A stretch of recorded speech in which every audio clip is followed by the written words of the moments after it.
विमलेंदु पांडे से समाचार सुनिए। प्रधानमंत्री नरेंद्र मोदी ने कहा है कि पूर्वी लद्दाख के गलवान घाटी में हिंसक झड़पों में शहीद हुए भारतीय सैनिकों का बलिदान व्यर्थ नहीं जाएगा। उन्होंने कहा कि जो कोई भी भारत की संप्रभुता और अखंडता के साथ छेड़छाड़ का प्रयास करेगा उसे मुंहतोड़ जवाब दिया जाएगा। हमारे लिए भारत की अखंडता और संप्रभुता सर्वोच्च है और इसकी रक्षा करने से हमें कोई भी रोक नहीं सकता।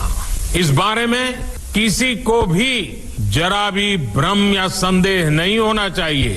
भारत शांति चाहता है, लेकिन भारत उकसाने पर हर हाल में यथोचित जवाब देने में सक्षम है। कोरोना संघर्ष की रूपरेखा तय करने के लिए राज्यों और केंद्र शासित प्रदेशों के मुख्यमंत्रियों के साथ दूसरी वर्चुअल बैठक के मौके पर प्रधानमंत्री ने कहा कि भारत ने हमेशा अपने पड़ोसी देशों के साथ संपर्क साधने की कोशिश की है ताकि आम राय बनाने में मदद मिले। श्री मोदी ने सैनिकों के शौर्य को नमन करते हुए कहा कि भारत शांतिप्रिय देश है जो बलिदान के सिद्धांतों पर चलता है। भारत सांस्कृतिक रूप से एक शांति प्रिय देश है। हमारा इतिहास शांति का रहा है। भारत का वैचारिक मंत्र ही रहा है, लोकाः समस्ताः सुखिनो भवन्तु। हमने हर युग में, पूरे संसार में शांति की, पूरी मानवता के कल्याण की कामना की है। हमने हमेशा से ही अपने पड़ोसियों के साथ एक कोऑपरेटिव और फ्रेंडली तरीके से मिलकर काम किया है।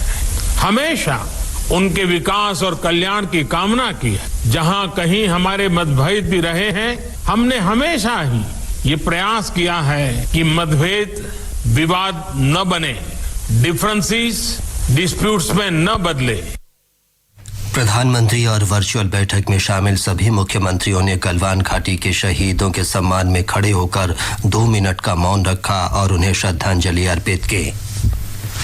उपराष्ट्रपति एम वेंकैया नायडू, गृह मंत्री अमित शाह और रक्षा मंत्री राजनाथ सिंह ने लद्दाख के गलवान में शहीद सैनिकों के शौर्य को नमन किया है। उपराष्ट्रपति ने कहा है कि देश उनके सर्वोच्च बलिदान का हमेशा ऋणी रहेगा। उन्होंने शोक संतप्त परिवारों के सदस्यों के प्रति संवेदना व्यक्त की। गृह मंत्री अमित शाह ने शहीद सैनिकों के प्रति संवेदना व्यक्त करते हुए कहा कि राष्ट्र अपने बहादुर सैनिकों को सलाम करता है जिन्होंने भारतीय सीमा की रक्षा के लिए अपने प्राणों की आहुति दी। रक्षा मंत्री ने कहा कि देश सैनिकों के साहस और बलिदान को कभी नहीं भूलेगा। उन्होंने शहीदों के परिजनों के प्रति संवेदना व्यक्त करते हुए कहा कि मुश्किल की इस घड़ी में देश उनके साथ कंधे से कंधा मिलाकर खड़ा है। थल सेना प्रमुख जनरल मनोज मुकुंद नरवणे ने कहा है कि देश की सेना गलवान में शहीद सैनिकों के सर्वोच्च बलिदान को नमन करती है। जनरल नरवणे ने कहा कि उनका बलिदान व्यर्थ नहीं जाएगा। एजेंसी की खबरों के अनुसार गलवान घाटी में सोमवार रात को हुई झड़प में चीन के 40 से अधिक सैनिक हताहत हुए हैं। अमेरिका की खुफिया एजेंसी की रिपोर्ट में बताया गया है कि चीन की सेना को इस झड़प में काफी नुकसान हुआ है। भारतीय सेना ने कल कहा था कि दोनों देशों के बीच पिछले 5 दशकों में हुई सबसे बड़ी झड़प में एक कर्नल समेत उसके 20 सैनिक शहीद हुए थे। विदेश मंत्री डॉक्टर सुब्रमण्यम जयशंकर ने चीन के विदेश मंत्री वांग यी से गलवान में हिंसक झड़पों पर कड़े शब्दों में भारत का विरोध जताया है। विदेश मंत्रालय ने कहा है कि डॉक्टर जयशंकर और चीन के विदेश मंत्री ने लद्दाख के हाल के घटनाक्रम को लेकर आज दोपहर बाद टेलीफोन पर बातचीत की। डॉक्टर जयशंकर ने कहा कि 6 जून को दोनों देशों के वरिष्ठ सैन्य कमांडरों के बीच तनाव कम करने और वास्तविक नियंत्रण रेखा से अलग हटने के बारे में समझौता हुआ था। पिछले सप्ताह इस सहमति पर अमल के लिए दोनों की सेनाओं के कमांडर नियमित रूप से बैठकें भी कर रहे थे।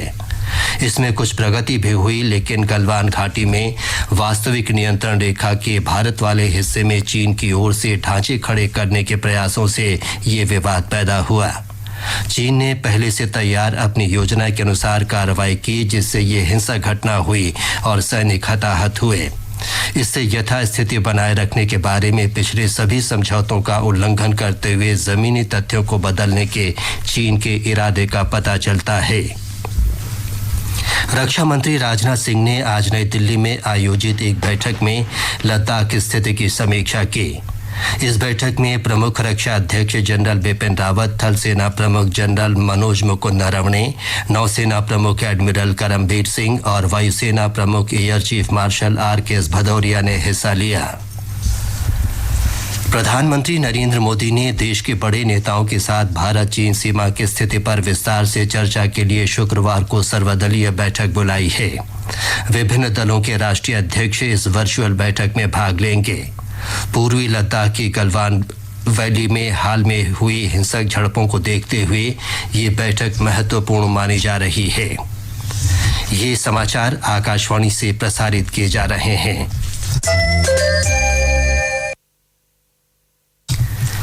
सरकार के उचित समय पर लिए गए निर्णयों से देश में कोविड महामारी के प्रकोप को काफी हद तक कम करने में मदद मिली है। राज्यों और केंद्र शासित प्रदेशों के मुख्यमंत्रियों की कोविड-19 से निपटने के लिए वर्चुअल बैठक के दूसरे दिन प्रधानमंत्री नरेंद्र मोदी ने ये बात कही। उन्होंने देश के उन 15 राज्यों के मुख्यमंत्रियों के साथ बैठक की जो कोरोना महामारी से सबसे अधिक प्रभावित हुए हैं। इन राज्यों में देश के 60% से अधिक संक्रमित रोगी हैं। इनमें महाराष्ट्र, दिल्ली और तमिलनाडु जैसे राज्य शामिल हैं। प्रधानमंत्री ने देशवासियों के अनुशासन के उच्च स्तर का उल्लेख करते हुए कहा कि इसकी वजह से महामारी की बेहतर ढंग से रोकथाम संभव हो पाई है।